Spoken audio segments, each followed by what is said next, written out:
Holidays don't cancel boundaries. The calendar changes, the expectations multiply, but your right to protect yourself remains constant. Family gatherings create pressure to abandon what protects you.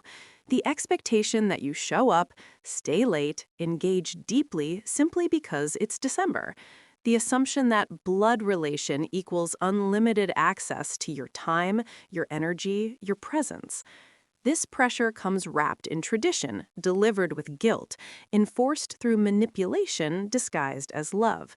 Love does not require access. Your presence is not proof of your care. The relative who counts the minutes you stay, who measures your affection by your availability, who confuses proximity with devotion. Love can exist across distance. Care can be expressed through boundaries. Respect can be shown by honoring limits. Distance can be chosen without explanation. The family member who demands to know why you're leaving early, why you can't stay for dessert, why you won't participate in every ritual. Your reasons belong to you. Your time belongs to you. Your energy belongs to you. Tradition does not override self-respect. The table that demands your silence about harm, the reunion that insists you forget what happened last year, last decade, the gathering that requires you to pretend dysfunction is normal, abuse is forgivable, neglect is acceptable because it's tradition. You are not required to pretend. You are not required to perform happiness. You are not required to maintain someone else's comfort at the expense of your own truth. Choosing distance, silence, or limited engagement can be healthy. The phone call you don't answer on Christmas morning, the invitation you decline without counteroffering, the conversation you end early when it turns toxic, the room you leave when the atmosphere becomes harmful. These are not failures of love. These are acts of self-preservation.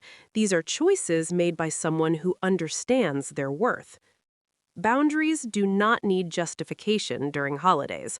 The relative who asks why you're being difficult, the guilt delivered with dessert, the passive-aggressive comments about family loyalty, the assumption that holiday spirit means abandoning your standards.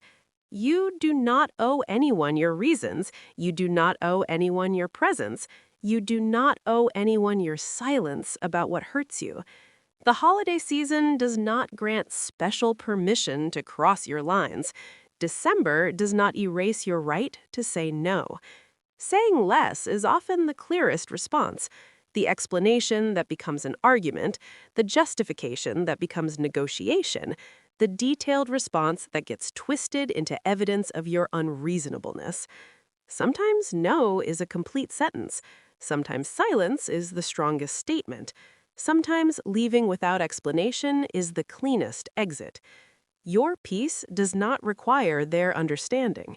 The family members who will never comprehend why you choose differently, the relatives who will always see boundaries as rejection rather than protection, the people who mistake your self-care for selfishness. Their understanding is not necessary for your healing. Their approval is not required for your choices to be valid. Their acceptance is not prerequisite for your peace. You can love someone and still protect yourself from them. You can care about family and still choose distance. You can honor your heritage without sacrificing your health. The holidays will come and go. Your well-being is what remains.